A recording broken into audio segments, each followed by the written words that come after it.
Welcome back to All This Math. This is Professor Parker, and I'm here with my co-star Assata. She's so silly. She's always playing around all the time. What do they say? Imitation is the sincerest form of flattery. So I appreciate it. I appreciate your invitation, Assata. All right. So anyway, yeah, welcome back. Tonight, this actual video that me and Assata are about to record is actually not just for the young people, but it's actually for parents. It's for parents also because a lot of school districts are using the Eureka math curriculum, and there's a lot of like confusion about the so-called new math that you will find all throughout the Eureka curriculum. So we're going to go over a problem from the 4th grade curriculum, Module 3. This specifically happens to be Lesson 11, right? It deals with multiplication. It deals with multiplication using an area model. It deals with multiplication using the distributive property, which I love. I actually love the distributive property. That's my jam. And also it deals with multiplication using the standard algorithm and also partial products. And all of these different methods are related to each other, and they all help us to achieve the goal of solving the problem of finding out a quantity, of finding out the product when you multiply two numbers. Miss, what are you doing? Oh, you trying to promote the brand? Yeah, shout out to Artistic Rights. The good brother Tamir at Artistic Rights, he created those stickers for us, and they just came in the mail today. So Assata decided to put one on our forehead and promote the brand. All right. Also, if you're not already subscribed to the YouTube channel, make sure you subscribe to the channel. Also, turn on the post notifications. And also, this sweatshirt is not about my daughter Assata, but in case you're wondering, this sweatshirt is about Assata Shakur, formerly known as Joanne Chesmart. This is a picture of her from years back. Former member of the Black Panther Party for Self-Defense, former member of the Black Liberation Army, also a political prisoner, also escaped from prison in the 1980s or maybe the late 70s, and is now in Cuba, still fighting a good fight. So shout out to Assata. And I was such a fan of Assata and her life story and her work when I read her autobiography, which I highly recommend to anybody out there. Her autobiography is entitled Assata, that this was before this young lady was born. So I wanted to name her Assata. I was such a fan. So yeah, wanted to shout her out. All right, so now let's get into the multiplication. Now the first thing we're gonna do is we're gonna do an area model. So do you remember how to do an area model?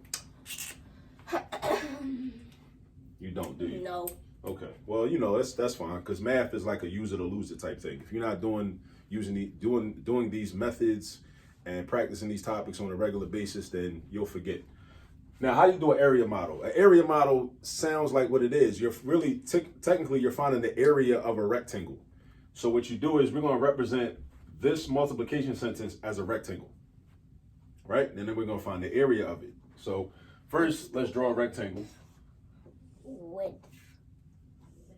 Yeah, length and width, right? That makes sense. So let's say that this is the width. Let's call this 8. Now this is not to scale. It's not to scale, but just work with me. So let's say this is 8. So the distance from this bottom to the top is 8. All right. Now from here to here is going to be 693. Except we're going to break it up because that's a 3-digit number. Because that's a 3-digit number, we're going to break it up by place value. 600 plus 90 plus 3. 600, the 6 really means 600, the 9 really means 90, and the 3 is just 3 because that's in the ones place. So I'm going to break this up into 3 sections. My biggest section is going to be like this. That's going to be the 600. I'm going to have a smaller section, which is going to be 90. And then this is weird because this looks like I said, it's not to scale. Now, what that means is that the relationships between the sizes of the pieces are not equivalent. Miss, That looks bigger. come back here. Come back here. Stand right here. All right. So this is only supposed to be 3, right? But you might be looking at this picture thinking, well, how can 3 be the same size as 90? It's not accurate. The picture is not accurate. But when I say it's not to scale, that means the picture is not accurate, but the numbers are good. All right. So don't get so caught up in thinking that and being worried about the fact that, oh, well, how come 3 is the same size as 90? Or how come 3 is actually bigger than 90? Because the 3 actually looks bigger. Yeah, but don't even worry about all that. So when you just say not to scale, and you see this a lot in geometry, not to scale, that means that you don't worry about the size of the shapes or the size of the different pieces inside the area model. All right, so now what are we going to do? We're going to do our multiplication. We're going to multiply 8 times 600. Tell me what 8 times 600 is. That would be 4,800. And how do you know that? So I did 8 times 6, which I would get 48. Then I added the zeros. Well, technically you didn't add zeros. You wrote the zeros next to 48. So I'm glad she brought that up, because this is one thing that I emphasize when you're teaching. You don't want to say add, even though she knows what it means and she did it correctly. But a lot of times, everybody that you're talking to might not know exactly what you mean, and they might interpret that literally and think that you're saying to do 48 plus 0 plus 0. And 48 plus 0 plus 0 equals 48. That doesn't equal 4,800. So you want to be more precise, usually, and say attach the 2 zeros, which gives you 4,800. All right? Now, tell me what 8 times 90 is, Assata. 72, which attach the 0, 720. Right. 8 times 9 is 72. Then you attach the 0, that gives you 720. All right? And then what's 8 times 3? 24. 24. All right? So aren't you glad? So you know your multiplication facts. Aren't you glad I've been having you practice and fill out blank multiplication tables like almost your whole life? So now you're 10 years old and you know all your multiplication facts off the top of your head, right? All right. So now in order to find the product of these two numbers, now we do addition, right? We add this number, and these are basically partial products. So 4,800 plus 720 plus 24. And we line everything up according to place value. And what's 0 plus 0 plus 4? 0 plus 0 plus 4 is 4. What's 0 plus 2 plus 2? 4. And what's 8 plus 7? 15, carry the 1. Put the 5 down, carry the 1. 5. 1 plus 4 is 5. Okay, so that means the product using the area model is 5,544. 5,544, right? Now, distributive property. Now, distributive property is based on this because I can set it up like this. This is the way Eureka teaches it. The Eureka book, this is the way they teach it. They set it up like this, where you have a number and then parentheses, and you have this plus something else. And so basically what's going to happen is you take this single digit number, right, which is this 8, and you write that out here. And then inside the parentheses, we take the bigger number, right, that goes up to the hundreds, 693, and we break that down into different parts based on place value. So we take 693 and we break it up into what 3 numbers, Assata? 690. They break it up into 690 and 3. 690 and 3. So that would go in these spaces. So you got 600, I know how to do and then you got 90, then you got 3. So what that's going to be is, I think this is the way they do it in the book. They do 8 times 600 plus 8 times, because this is called the distributive property. Let me talk about that for a minute. It's called the distributive property because we are distributing this 8 to everything inside the parentheses. We are distributing the 8 to everything inside the parentheses. So it's similar to like if people sit down to eat dinner, and it's like 3 or 4 people at the table, and somebody is serving the meal, right? It's a meal. They got the spoon and the pot. They distribute some of the food to everybody at the table. So everybody gets fed. Everybody gets to eat, right? So this 8 gets distributed to the 600. This 8 gets distributed to the 90. So write the 90 right here. I forgot what? The multiplication. All right, so let me talk about that.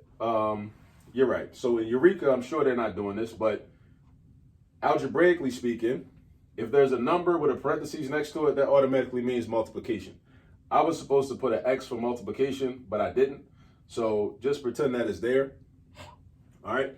Because algebraically, when you get to algebra, and you know this already. I don't know why you acting like you don't know this already. When there's a number next to a parenthesis, that means multiplication anyway. All right? So 8 gets distributed to the 90. And 8, I just told him. So now they do know. I just told them. Yeah, no, they do. All right. So now we got 8 times 3. All right. And then you do the same multiplication that we did up here. You already told me that 8 times 600 is 4,800. Right? And you already told me that 8 times 90 is 720, right? Mm-hmm. And you already told me that 8 times 3 is 24. And then we already added these 3 up, and we got this number.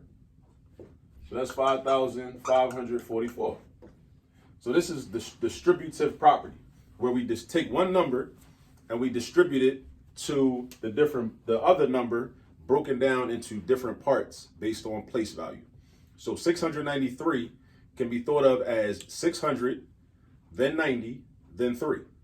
3 different parts. We break it up, right? Think about if it was money. Like if you had $693 and you had $600 bills. So you put the $600 bills right here. Then you got $90 and $10 bills. Then you put the non-$10 bills in another pile. And then you got $3 and $1 bills. And you put the three $1 bills in another pile. So you got your 600, your 90, and your 3. And it all adds up to a sum of 693. All right, Assata, come back here. All right, so now we have done the area model. We have done distributive property. Now we're gonna do the standard algorithm.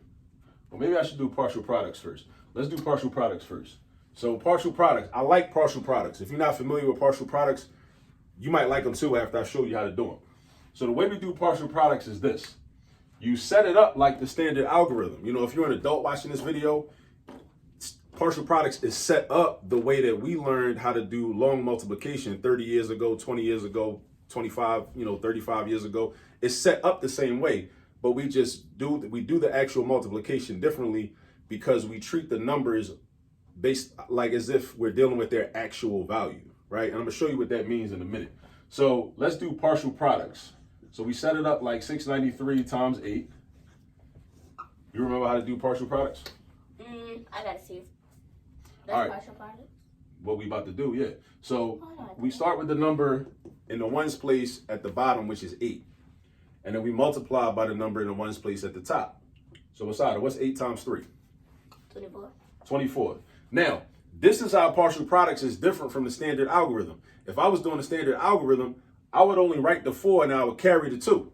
What? But we're not doing that with partial products. With partial products, you write the whole number. You write the whole product. Oh, I know what you're doing. So we write 24 right here. And then we do 8. We don't do 8 times 9. 8 times 90. It's 90, because in real life, that's actually a 90. We treat it like a 9 when we're doing the standard algorithm. So let me say this. A lot of us learned the standard algorithm back in the day, but we didn't understand the concept behind it. I'm one of those people. I didn't learn the concept behind the standard algorithm until I really started getting into these other methods of multiplication. So these other methods of multiplication and learning them can actually help you to better understand the math that you think you really already understand, or that you don't really understand, but you just know the steps and know how to do it, but you might not know why it works. What partial products does is it shows you, oh, this is what's really happening when we're doing the standard algorithm, because the standard algorithm is really a bunch of shortcuts. It's a lot of shortcuts. And shortcuts are cool, but sometimes you get caught up with using shortcuts when you don't know the long way. You don't know where those numbers are really coming from and why they make sense. All right. So 8 times 3 is 24. This is really a 90. Because again, we talked about this. It's 690 and 3. It's 690 and 3. So that's really a 90. That's why it's in the tens place, because it tells you how many tens you got. Back to my other analogy with the money. If you got $10 bills, that's 90. But how many $10 bills do you have? You got 9 of them, right? So, Assata, what's 8 times 90? 720. It's still 720. That's not going to change. So we got 720. So we write 720 right here. All right. And we line it up according to place value. Line it up according to place value. Can the people see the work? Is that okay? Thanks. All right. So 8 times 90 is 720. All right. Now, what's 8 times 600? Because that's not really a 6. It's really a 600. What's 8 times 600? 4,800. 4,800, right? Line them up. So we got 4,800. And then we're going to add these up. There's nothing else to multiply. 8 got multiplied by everything. We multiplied the 8 by the 3. We multiplied the 8 by the 90. We multiplied the 8 by the 600. So these are our partial products. Always when you're doing math too, think about why is something called what it's called. Why is it called a partial product? The actual product will be the final answer. But if you break a product down into parts, each of those parts is called a partial product. So 24 is part of the product. 720 is part of the product. 4800 is part of the product. Then when you add them all up, now you got the product. So Assata, what's 4 plus 0 plus 0? 4. What's 2 plus 2 plus 0? 4. 7 plus 8? 15. Carry the 1. Right, the 5, carry the 1. 1 plus 4 is 5. Oh, And another benefit of doing the same problem using different methods is a way that it provides a mechanism to check your work. Because if you do the same problem using different methods and you keep getting the same answer, then that means that that's a way to check your work and confirm that your work is correct. So now we just did partial products.